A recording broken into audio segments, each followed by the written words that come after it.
You know, in the software world, there are some debates that just never seem to end, and this is a big one. Docker versus Podman. We're talking about two titans of container technology.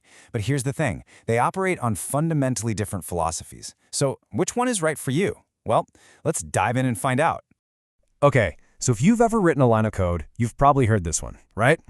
It works on my machine. It's the classic headache. You build something, it's perfect on your laptop, but the second you send it to someone else or try to deploy it, it all falls apart. This inconsistency was a massive problem for a long time. But then, a truly revolutionary solution came along. And that solution is containerization. It's such a brilliant idea.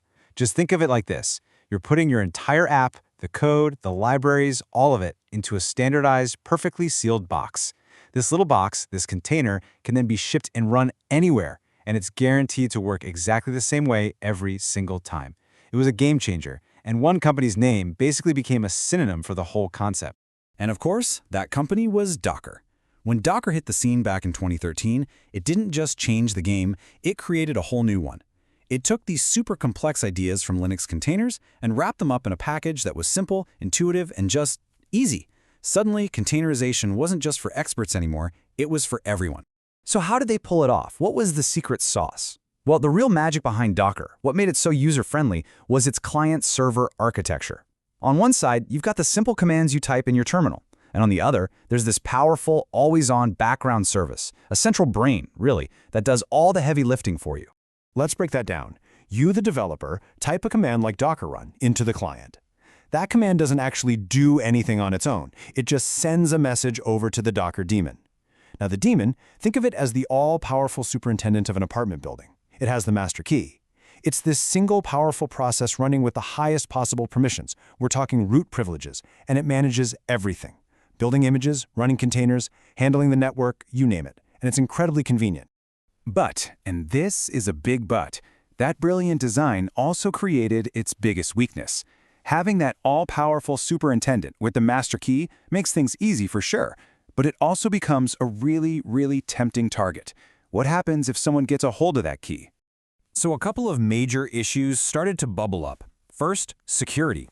Because that daemon runs as root, if a single container gets compromised, an attacker could potentially break out and gain control of the entire host machine. Yikes.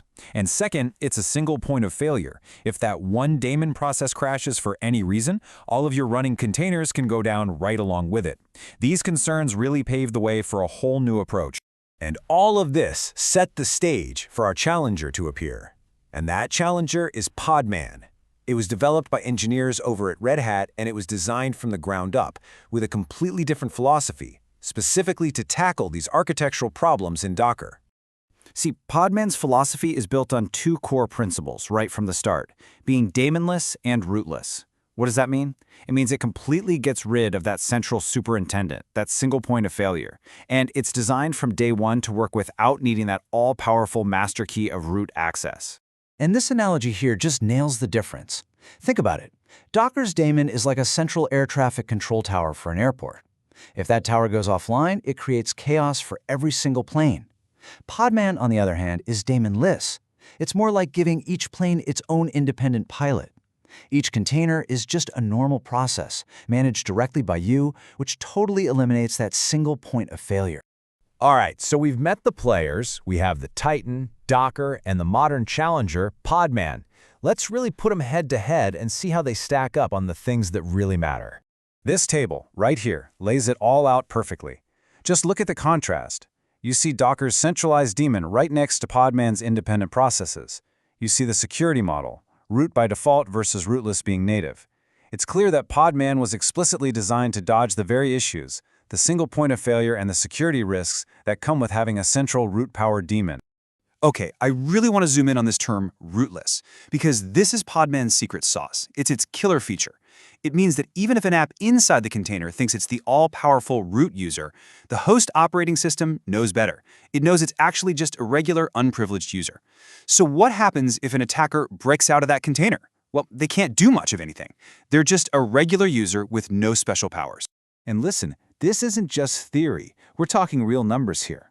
A study from Red Hat found that making this one change, just running your containers rootless, can cut the potential attack surface of your entire container environment in half, 50%. That is a massive win for security. Okay, so the big question is always, great, it's more secure, but is it slow? We always worry about that performance hit, right? Well, according to recent research from KTH Royal Institute of Technology, the performance difference between running a container as root versus rootless is, for most apps, basically nothing. It's negligible. You get all those security benefits without a meaningful performance penalty. Now, to be fair, containerization itself does add a little bit of overhead compared to just running an app on bare metal. You can see it here. For a lot of workloads, like this DGMM benchmark, it's a tiny 2%. But for things that are really heavy on memory or networking, yeah, that overhead can creep up, maybe to around 10%.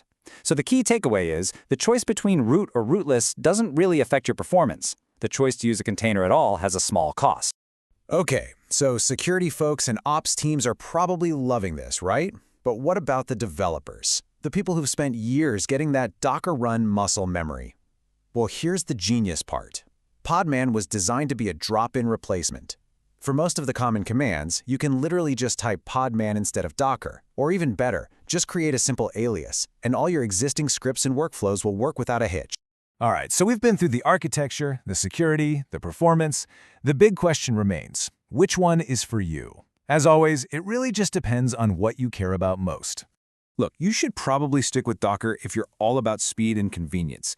It's got a massive, mature ecosystem, tons of community support, and it just works seamlessly with so many existing CI/CD pipelines. If you're a startup or a team that just needs to ship code fast, Docker's simplicity and established presence are a huge advantage. But on the flip side, you really need to be looking at Podman if security is your absolute top priority.